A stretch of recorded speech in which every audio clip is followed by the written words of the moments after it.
everyone, Colin Canet here from Bookmark Self-Publishing. Today I want to talk about book bindings. We get a lot of requests and questions from authors who want to know what kind of a binding they should be putting on their book. Well, the answer is pretty simple. It really depends on what the audience is that the book is going to be intended for. But let's review some of the options. Basically, there are only two kinds of covers, soft cover and hard cover. Let's talk about hardcover first of all. When it comes to hardcover books, there are really only two options. The first option is what we call a stitch and sew type book. And these books are very nice. They're expensive books to put together. They typically will have a cardboard backing, front and back, and they'll have some kind of a nice dust jacket, usually some kind of a colored dust jacket.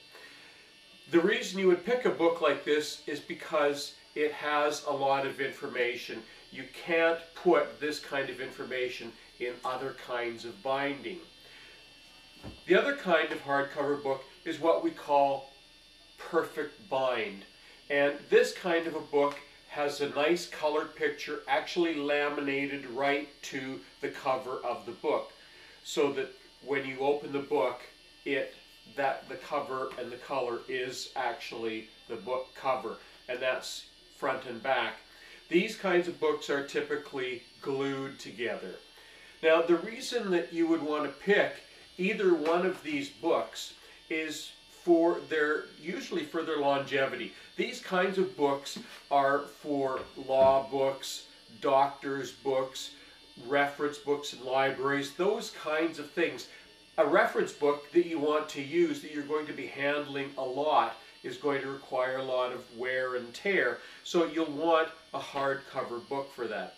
Typically they're expensive, and you'll want to make sure that you have a ready market available before you leap into the folds of making hardcover books.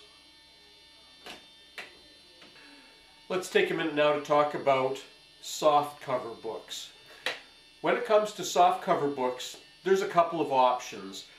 The books that we print the most of for our clients are called perfect bind softcover, and they all have color covers. Mostly they have black and white text, but front and back is a nice color cover. One of the problems with a perfect bind is it has to have a certain number of pages. This is the smallest book that we can produce. It's about 35-40 pages, and it is a perfect bind book. Very nice book, very well put together, and that is what you can do with that type of a manuscript. If you have a little bit larger manuscript, it's very easy. Now, there is a limitation, and that's approaching 200 pages, where we have to then go to another kind of mechanism for binding. But these kinds of books, soft cover, laminated, color covers, laminated with plastic, lots of good wear and tear, very economical to produce, easy for people to carry around, easy to read, easy and readily available for bookstores to buy. That's what we recommend for most of the self-publishers that we deal with. Some of the authors that we deal with have other requirements. For example, if you're making a cookbook is a book that you want to be able to lay flat. You don't want to have to be fighting the pages, and for that we recommend a coil bind. A coil bind or some kind of a Surlox. There's also a plastic Surlox that we can use to make color or to make cookbooks and that kind of a spiral type bound book.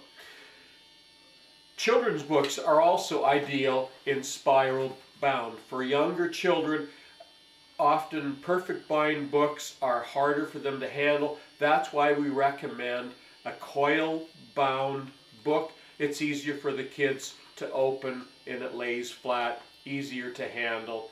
Doesn't take quite the wear and tear of a hardcover book, but for children's books, they often outgrow them before they wear them out.